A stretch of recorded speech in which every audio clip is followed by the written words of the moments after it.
Dr. Kovácsik Rita egyike azoknak, akik a cheerleading sportágat meghonosították Magyarországon. Ezzel elősegítve egy új, közösségi alapokon nyugvó nagycsapatos sportág megteremtését hazánkban is.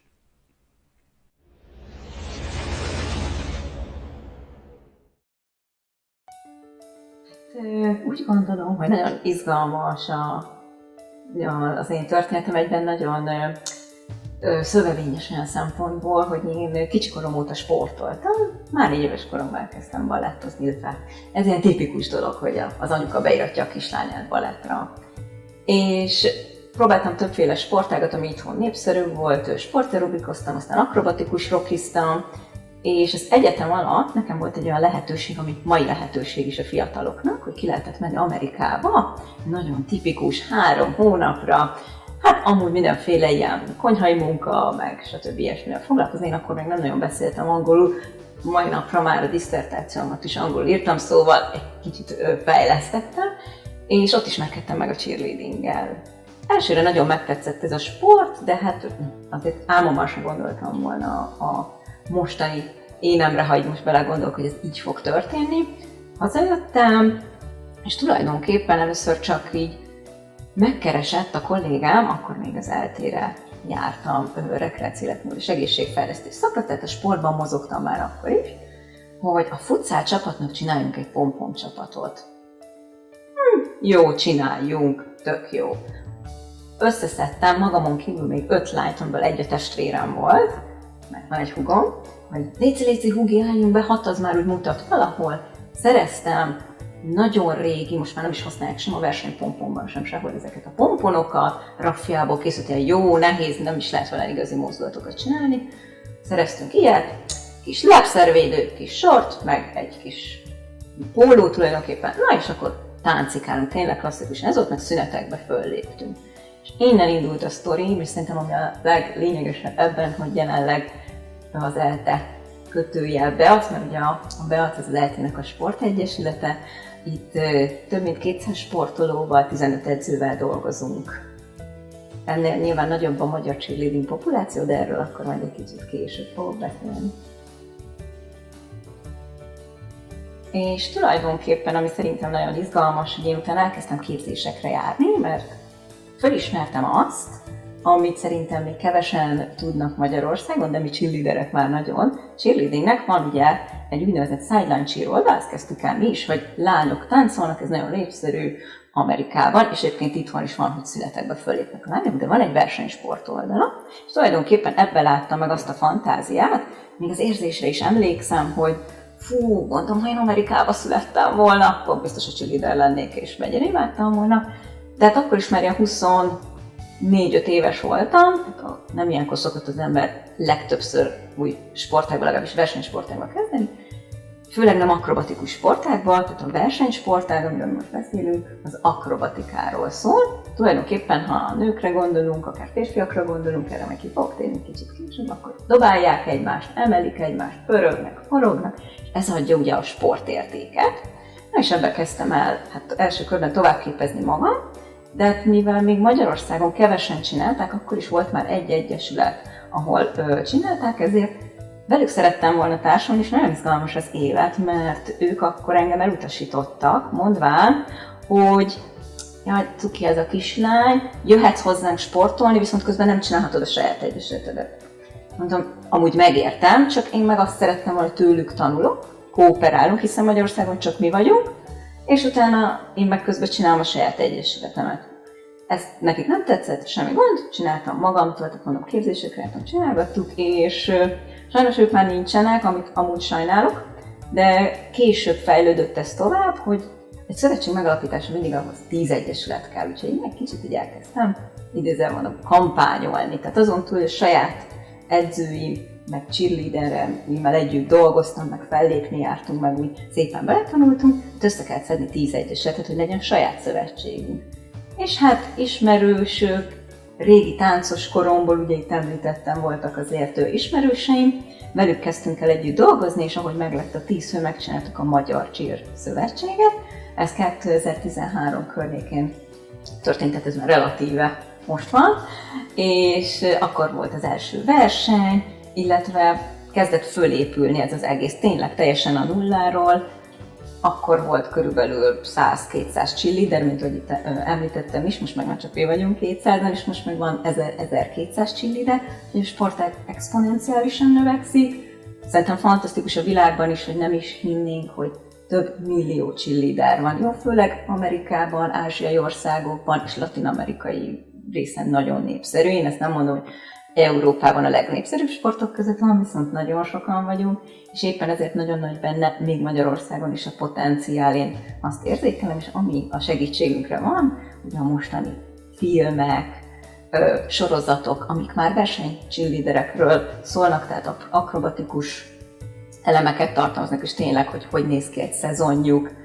Nyilván van benne dramaturg, meg ezek a részek is, de ettől függetlenül népszerűsítik a sportágunkat, és én azt veszem észre, hogy évről évre egyre többen vagyunk, és egy nagyon konkrét példát mondjuk, tavaly évet is úgy kezdtük, hogy 100 új, hát nem csak hallgató, de cheerleader jött hozzánk, és kezdte el a szezont. Tulajdonképpen számomra a siker egy nagyon összetett dolog, és onnan közelíteném meg, hogy a cheerleadingben a sikerességet, inkább így mondom, az adja, hogy ez egy nagy csapatos sportág, ami annyit jelent, hogy 20-24 fő, Amerikában még 36-os kategória is van, együtt dolgoznak. És ez a sportág megtanít arra, hogy a siker sosem egyedül éred el. Tehát számomra a sikert mindig az adja, amikor másokkal úgy tudok együtt dolgozni, hogy valamit létrehozunk. Ez ugye a sportban lehet egy piramis, amikor egymás vállán állunk, és pörög-forog, és megvalósítjuk azt a képet, amit mi egy koreográfiában szeretnénk. Edzőként lehet az, hogy például 2023-ban a világbajnokságon magyar válogatottként 7. helyezést ért el a csapatunk. Magyarországon először tudtunk ilyen nagy csapattal kelni, és amúgy koedukált, tehát női-férfi vegyes szituációban, tehát ez mint edző, és mint sportvezető, akár mint szakosztályvezető, hogy több mint 200 sportolónk van, akár mint a szövetségben dolgozó személy, hogy egyre nő a létszám, hogy egyre jobban működik, egyre szervezettebb itthon Magyarországon is a cheerleading. Nekem ez a siker, és azt is lehet állítani, hogy tényleg ebben van egyfajta szenvedély, egyfajta szeretet, elkötelezettség a sport iránt is, de itt nem csak a sport iránt, hanem az emberek iránt, akik létre szeretnének hozni valamit ebbe, én ezt a pluszt, amit értékelek. Nekem szakmailag az egyik csúcspontom, szerencsés vagyok, mert több is volt, ez be kell venni szintén, de az első könyvem megírás, azért foglalkozok ilyen óvatosan, mert ez, mint említettem, sosem egyedüli munka, tehát hogyha kinyitja valaki ezt a csodálatos könyvet, aminek az a cím, hogy így lehetsz igazi cheerleader, akkor igen, a kollégámmal ketten mi vagyunk itt a fő szerzők, de látható benne a fejezeteknél, hogy milyen tanítványaimmal, vagy akár kollégáimmal dolgoztunk együtt azokon a fejezeteken, úgyhogy ez abszolút mint ahogy mondanám, hogy a pályán is, vagy a tornacsarnokban is együtt dolgozunk, ez a könyv is egy közös álmunk volt és megvalósult, és tulajdonképpen itt nagyon érdekes, itt a könyvben is le van írva a története a cheerleading, hiszen ezzel kezdjük.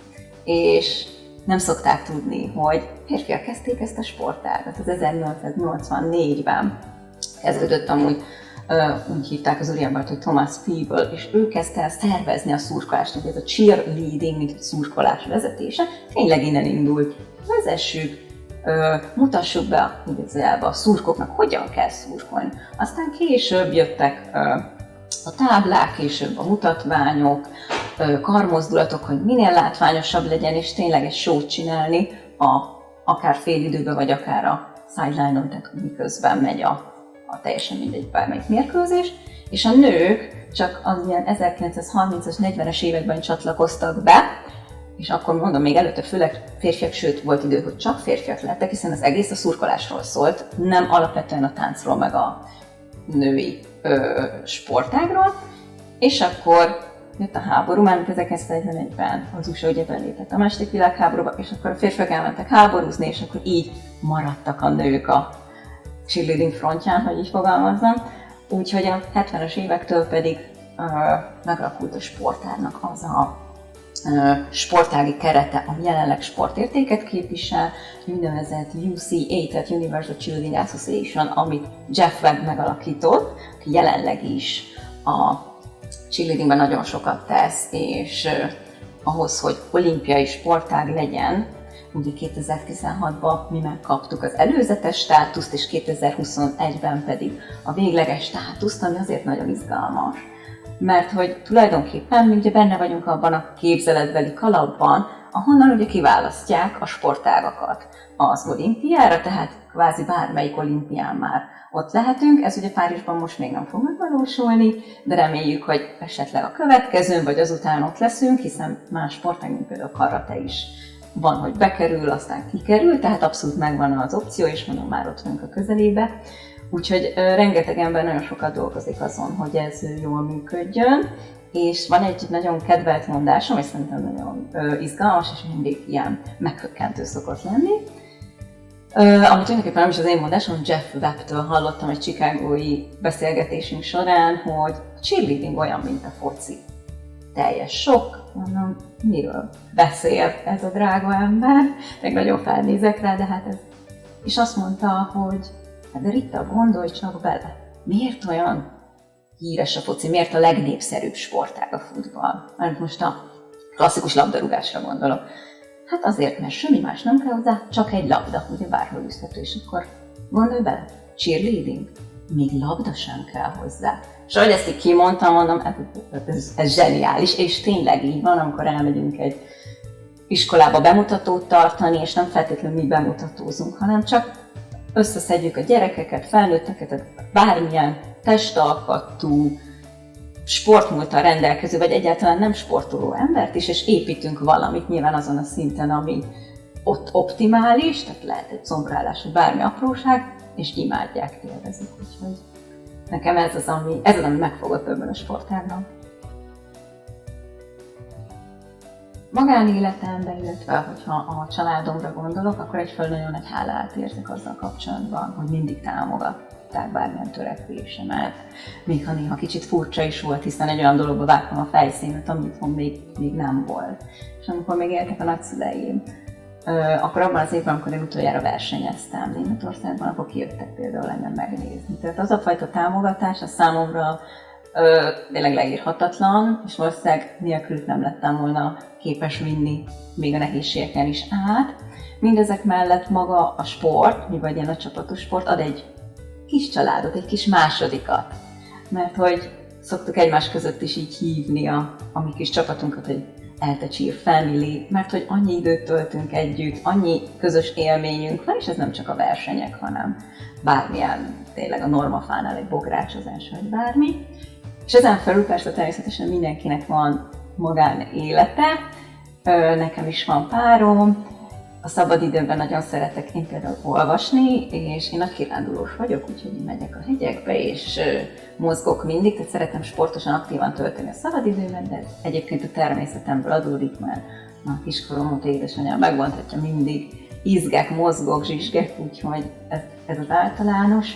Úgyhogy mindenkinek igazából csak azt kívánom, ha kívánhatok ilyet, hogy bármit is dolgozzon az életében, vagy bármire adja a fejét. Lehet apróság is, vagy csak valami, amiben ki tud teljesedni, amit szívből tud csinálni, annak mindig lesz eredménye.